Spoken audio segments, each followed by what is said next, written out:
Hi, my name is Amber Hargraves. I've been a nurse almost 6 years, all at St. Joseph's Medical Center in Tacoma, Washington. I've only worked in critical care, taking advantage of a residency program as a new grad RN, starting in the PCU, step down critical care. I then transferred to the Med-Surg Trauma ICU for a couple of years and have been in my current position in the Neurotrauma ICU for almost 3 years. We're a level 2 trauma facility at St. Joe's, and so we get a lot of crazy stuff. My personal philosophy of nursing is based on compassion, communication, advocacy, education, and teamwork. As far as compassion goes, the hospital I work in is a very underserved patient population. In addition to diseases of age and genetics, we get injuries from driving under the influence of drugs or alcohol, suicide and homicide attempts, and hypertensive strokes from medication noncompliance, to name a few. The American Nurses Association has a great synopsis of our responsibility as nurses in the Code of Ethics. The nurse, in all professional relationships, practices with compassion and respect for the inherent dignity, worth, and uniqueness of every individual, unrestricted by considerations of social or economic status, personal attributes, or the nature of health problems. This mirrors my thoughts and actions when I go about my day, aware of the many times we can be biased and judgmental. This never works out when trying to give great nursing care. People are really at their most vulnerable when they're in the ICU, and it's our job to keep them safe, comfortable, informed, regardless of why they are there. A big part of our job is also communicating with families. Many times our patients aren't able to be educated or have any, kind of verbal interaction with. So communication is really important to us in our unit. It's an integral part of patient safety and relates to the universal moral codes of veracity and fidelity, honest, concise communication when the physicians, when there's a change in patient status or when clarifying information from the healthcare team to the patient or family members. Confidentiality is part of choosing what's appropriate to communicate as well and is always a priority for our patient privacy. Advocating for the patient or their next of kin in end of life or plan of care choices is an important part of my job. I always try and inform myself as much as possible about the patient in a holistic way and assist with finding resources or consults to help with decision making.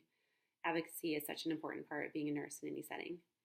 Teamwork is essential to any nursing job. We all rely on each other for information, expertise, and creativity. I really enjoy working with so many talented and caring people every day. The NA Code of Ethics is a great platform for how nurses perform on a moral level, using universal ethical codes to make decisions. As healthcare changes and the nursing profession expands, I think it's important to keep this strong foundation with the goal to create healthier communities and attempt to create a more fair and relevant system. Education has always been very important to me. I believe that as nurses, we need to understand the diseases, medications, procedures, and treatments that occur to patients under our care. Often we are the ones translating the information to the patients in ways they can understand.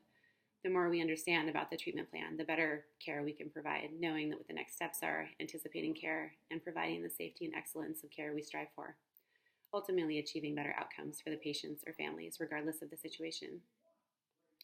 My hope for healthcare policy and law is that more money goes into preventative care that is universally available. Increased education in schools is paramount to teaching children how to take care of their bodies and control stress.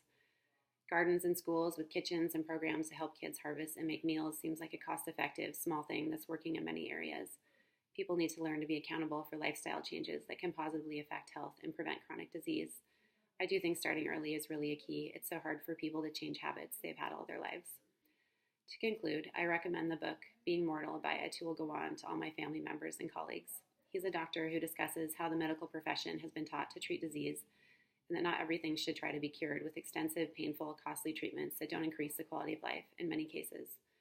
As many practitioners move towards a more meaningful way to treat disease and end of life, some of this money could be allocated for preventative and maintenance care.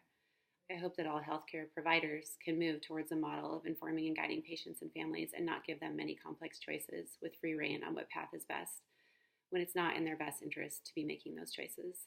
I enjoy seeing physicians who are standing up for this in ways such as not continuing to do tumor removal surgeries in late-stage cancer patients with brain metastases, with the goal being end-of-life comfort, not extending life, increasing discomfort and complications. This can be contrary to some hospitals' financial model, but it's so important that we as nurses and healthcare providers keep our ethical and moral foundations in mind when choosing what options are really beneficial for the patients, and that we are there to help guide them and prevent them harm and discomfort. Thank you.